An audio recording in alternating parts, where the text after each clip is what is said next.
evening air was crisp and cool as you locked up your apartment.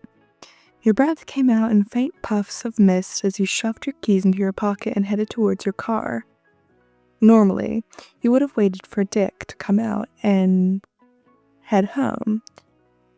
But today was different. Your mom hadn't answered any of your calls today. It had been all day. It just wasn't like her to not answer you. She'd usually reply within seconds, whether it was quick text or a long-winded phone call. The silence was unnerving. Dick had been caught up with work.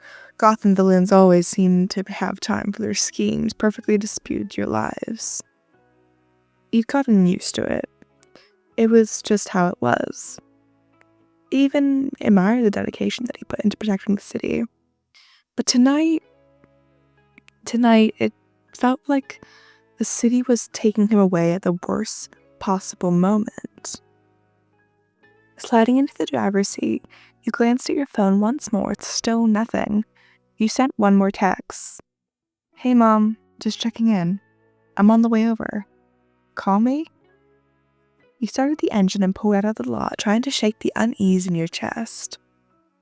The drive to your mom's house was familiar, but tonight every shadow seemed more pronounced. The streetlights cast long, eerie shadows and shapes across the pavement, and you found yourself gripping the steering wheel tighter than usual.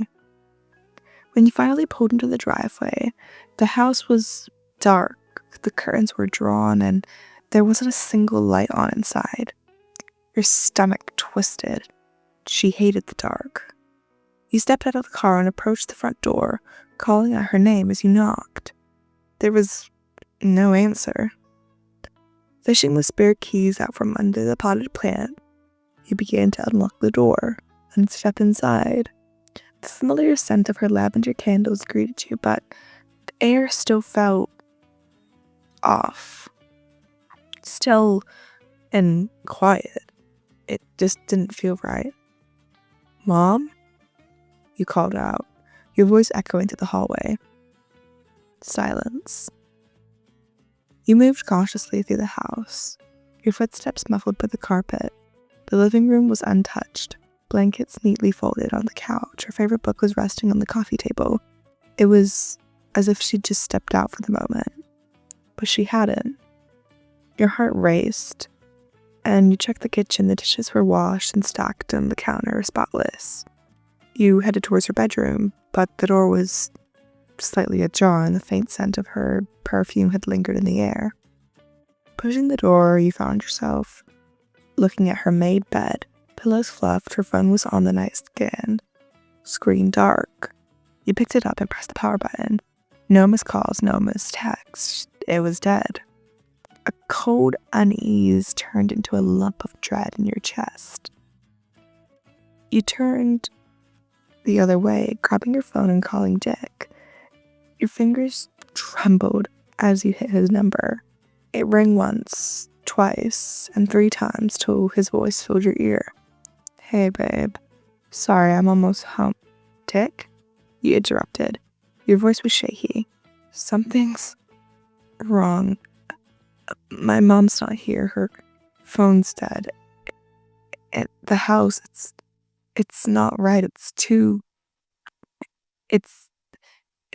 clean. Like, this doesn't make sense. Why is it so cold here?" The line went silent for a moment, but his tone turned serious.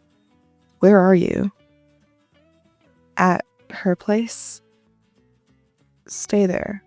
Don't move. I'll be there as soon as I can." "No," you said firmly, pacing around the room. I need to find her. Something's happened, Dick. I can feel it. Something has happened to her." Your breath hitched when you heard his voice. "Lan, listen to me. If someone targeted her because of me..." Your heart stopped at that thought. The thought hadn't even crossed your mind until now. Villains. They knew. They knew. A sudden crash echoed from the direction of the kitchen and you froze. The phone slipped out of your hand, clattering to the floor. You weren't alone. The adrenaline kicked in, and you grabbed the nearest object. A heavy lamp from the nightstand. You crept out of the bedroom, heart pounding in your ears. The kitchen light was on, casting a harsh glow over the tile floor. "Mom?" you called out hesitantly, though deep down you knew it wasn't her. A figure stepped into view and your blood ran cold. He was tall, clad in dark clothing with a grotesque mask covering his face. He tilted his head up, studying you like a predator sizing up its prey. "You must be the little bird's partner," he said in a slow rasp. You tightened your grip on the lamp and stepped back. "Where is my mom?" you demanded, your voice steadier than you felt. The man chuckled. The sun was chilling. "She's safe, for now, but that depends on you." "On me?" you called out. He took a step towards you and mirrored it in reverse, keeping the distance between the two of you. "The Nightwing," he sneered.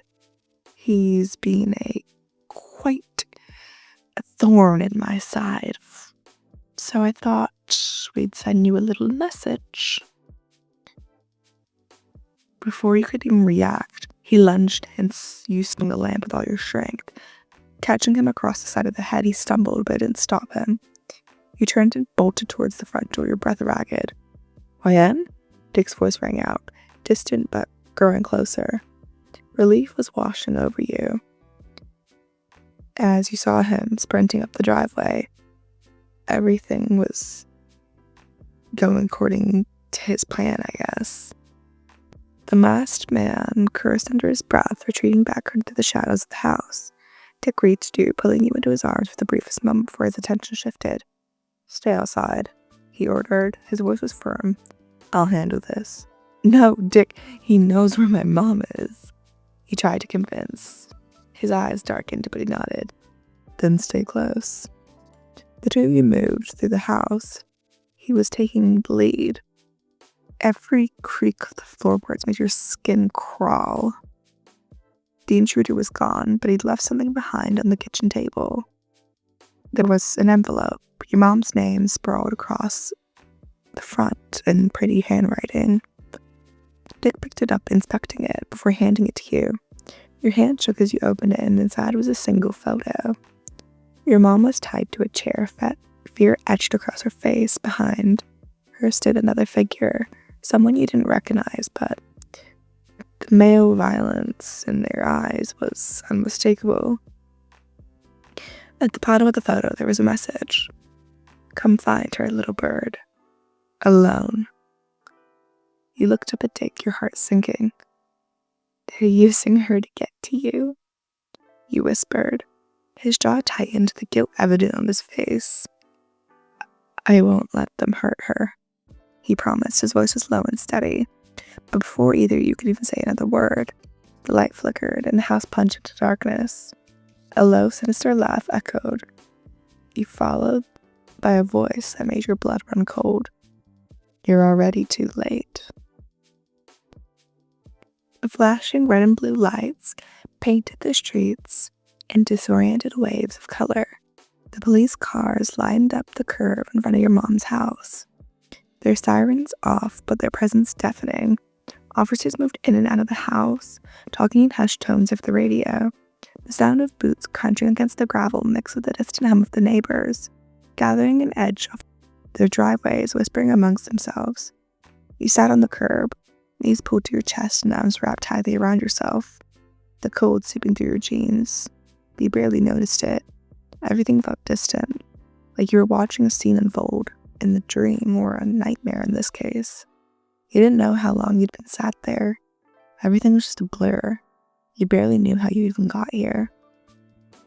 Dick knelt beside you, his strong arms wrapping protectively around your shoulders. His presence was grounding, but his touch was warm and reassuring. Your mind was racing too fast to fully feel it. "She's going to be okay," he whispered, pressing a kiss to your temple. You leaned into him, your body trembling. How can you be so sure? You whispered, your voice breaking. They have her, and it's my fault. His grip on you tightened. Hey, no, don't do that.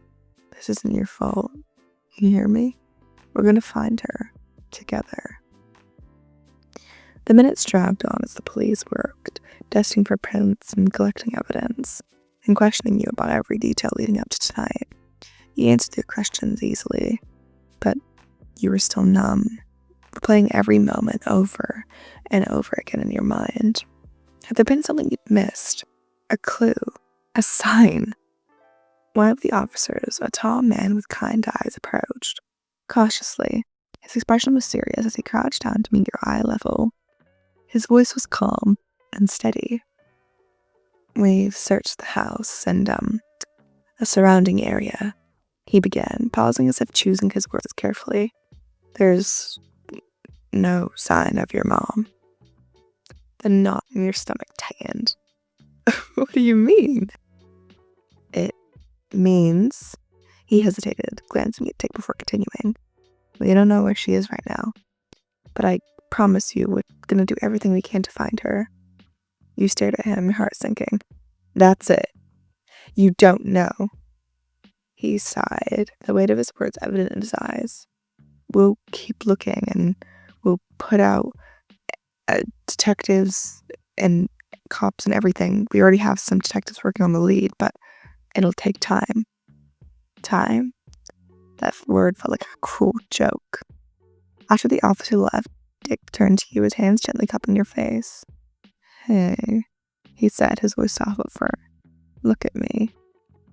You met his gaze, your vision blurred with unshed tears. We're not waiting around, he said. The police will do their job, but so will I. I have connections, resources, we'll find her way, and I swear to God. His words were like a lifeline, and you clung to them desperately. What if it's too late? You whispered, the fear you'd been holding back spilling over. It's not, he said, his tone leaving no room for doubt. I won't let it be. The hours stretched on as the police wrapped up their work. Officers came and went, speaking in low tones that you couldn't make out.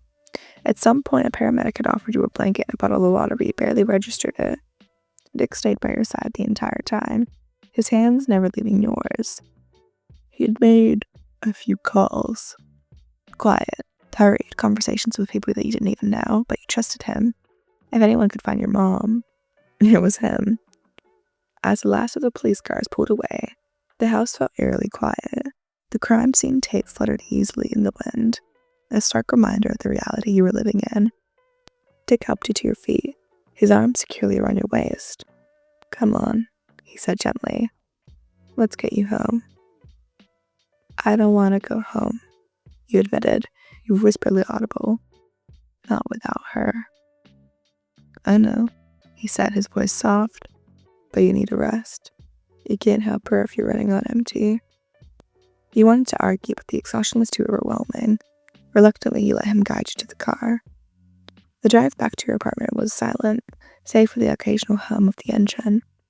You stared out the window at the city lights as they blurred together. Every shadow made your chest tighten. Every alleyway had a potential hiding place. When you finally arrived home, Dick led you back inside. His hand was steady. On your back, the familiarity of your apartment felt strange, almost wrong. It was too normal, too unchanged, while your world was falling apart. Dick guided you to the couch before wrapping a blanket around your shoulders and sitting beside you. You need to eat something, he insisted, but his tone was gentle. I'm not hungry, you replied, staring blankly at the coffee table. You still need to try. He disappeared into the kitchen for a few minutes, returning with a plate of crackers and cheese, and he sent it in front of you, his blue eyes filled with quiet determination. You took a small bite to appease him more than anything else. The taste was bland, but your mind was too, preoccupied. As the night dragged on, the weight of the day pressed down on you like a physical burden. The uncertainty, the fear, it was all too much. Dick sat close to you, arms around your shoulder, His presence steady. He didn't push you to talk, didn't fill the silence with empty platitudes. He was just your anchor in the storm. Your phone buzzed. On the table, and your heart jumped. You grabbed it, hope flaring within your chest. But it wasn't your mom. The message was from an unknown number. He took notice to your change in expression. He leaned in to look at your screen. The text was simple, but it somehow managed to make your blood run cold. Time's ticking, little bird. Let's see if you can save her.